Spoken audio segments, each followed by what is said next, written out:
সময় চেয়েছেন 1 সপ্তাহ। আমরা ওয়েট করি ওনার অনারে, ওনার চেয়ারকে ওনার সসম্মানে আমরা করছি। উনি যদি 1 সপ্তাহ পর আমাদেরকে যদি ইগনোর করে, তাহলে আমার প্রেসিডেন্ট যেরকমভাবে বলেছেন, মানে সারা পশ্চিমবাংলা থেকে আমাদের সমাজের লোক এসসি এসটি ওবিসি মাইনরিটি সাফাই কর্মচারী দলিত সমাজকে ডেকে আমরা বৃহত্তর আন্দোলনে যাব। যেমন আজকে আমরা যাদের চাকরি চলে গেছে, প্রাইমারি টিচারদের নিয়োগ পায়নি, সাফাই কর্মচারীরা 100 মতো লোক আজকে আমরা এসেছি। যেহেতু মমতাদি বলেছিলেন কি আমরা আজকে আপনাদের সুবিধা করে দিয়েছি, কিন্তু বিধানসভা চলছে, উনি বললেন না আমরা ডেকে নেব, আপনাদের যা সমস্যা আছে আমরা অন্তিমতার সঙ্গে আমরা গ্রহণ করবো বলে আজকে বিধানসভা আমাদের ডেপুটেশন হচ্ছে না। রাজ্যপাল যেহেতু উনি বলেছেন, টাইমও দিয়ে দিয়েছেন, আমরা আজকে সেম দাবি নিয়ে ওনার কাছে যাচ্ছি।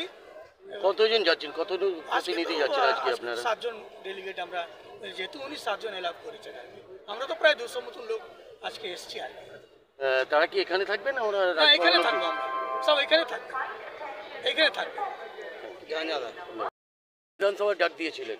আমরা আজকে মূলত পশ্চিমবাংলায় এসসি এসটি ওবিসি এবং সাফাই কর্মচারী সহ এবং 2020-22 ডিএলইডি যারা মহামান্য সুপ্রিম কোর্টের রায়ে ফলে যারা এখনো নিয়োগপত্র পায়নি, তাদের দাবিতে আমরা 24 দফা দাবির ভিত্তিতে আমরা আজকে বিধানসভা অভিযানের ডাক দিয়েছিলাম।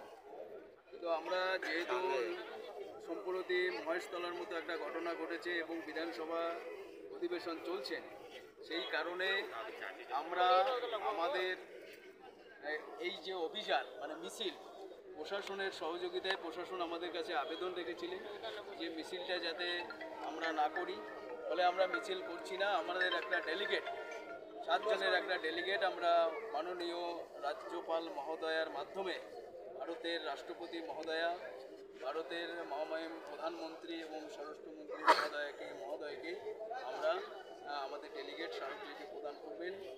এবং গতকাল আমাকে বিধানসভার থেকে জয়েন্ট সেক্রেটারি মহোদয় আমাকে টেলিফোন করে জানিয়েছিলেন যে আপনারা মেল মারফত আপনাদেরকে আমাদেরকে পাঠিয়ে দিন, যেহেতু বিধানসভা চলছে। ফলে আমরা আপনাদের দাবি সনদ আমরা নবান্নের সঙ্গে কথা বলে এবং আপনারা যাতে দ্রুততার সাথে আপনারা নবান্নে মুখ্যমন্ত্রী মহোদয়ের সাথে আপনারা দেখা করে আপনাদের কথা আপনারা রাখুন। তো আমরা সেই মোতাবেক আমরা বিধানসভার জয়েন্ট সেক্রেটারি মহোদয় যে গাইড আমাদের দিয়েছেন সেই গাইডলাইন মেনে এবং কলকাতা পুলিশের লালবাজারের গাইডলাইন মেনে আমরা মিছিল করছি না, কিন্তু আমাদের ডেলিগেট আমাদের স্মারকলিপি আমাদের রাজ্যপাল মহোদয়কে মাধ্যমে আমাদের বিভিন্ন রাষ্ট্রনেতাদের কাছে আমাদের স্মারকলিপি পৌঁছে দেবেন। এই প্রতিনিধি দলের নেতৃত্ব দেবেন আমার সাফাই কর্মচারী ফেডারেশনের সভাপতি এবং হুগলি জেলা শিডিউল কাস্ট ফেডারেশনের সভাপতি মাননীয় ব্রহ্মদেব রবিদাস এবং 7 জনের এক প্রতিনিধি দল। আর কিছুক্ষণের মধ্যেই তারা স্মারকলিপি দিতে যাবে। যদি আপনারা যে বলছেন যে দাবিগুলো নিয়ে আপনারা আজকে এখানে এসেছেন, যদি না মানা হয়, যদি আপনার শিক্ষকদের নিয়োগপত্র যেভাবে হচ্ছে পাচ্ছে না, যদি না পায়, আগামী দিনে আপনারা কি করবেন যদি না মানে? আমরা আপনাদের মাধ্যমে জানাতে চাই প্রশাসনকে, আমরা প্রশাসনকে সময় দিতে চাইছি। আমরা তাদেরকে 7 দিন আমরা দেখব, যদি তাদের হাতে এবং আমাদের যে 24 দফা দাবি সেই দাবি যদি পূরণ না হয়, তাহলে আমরা লাগাতার আজকে আমরা এখানে যত লোক এসেছি এর 10 গুণ লোক আমরা মতুয়া সমাজ, শিডিউল কাস্ট সমাজ, বাউরি সমাজ, সাফাই কর্মচারী সমাজ, শিডিউল কাস্ট স্টুডেন্ট ফেডারেশন সব মিলে আমরা ঢাক ঢোল নিয়ে ঢাল সরকি নিয়ে আমরা প্রাইমারি শিক্ষা দপ্তরের চেয়ারম্যানকে আমরা ঘেরাও করব।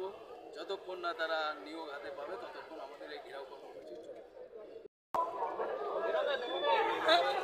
ফোন করছি তো আপনার সঙ্গে সঙ্গে ফোন করছি।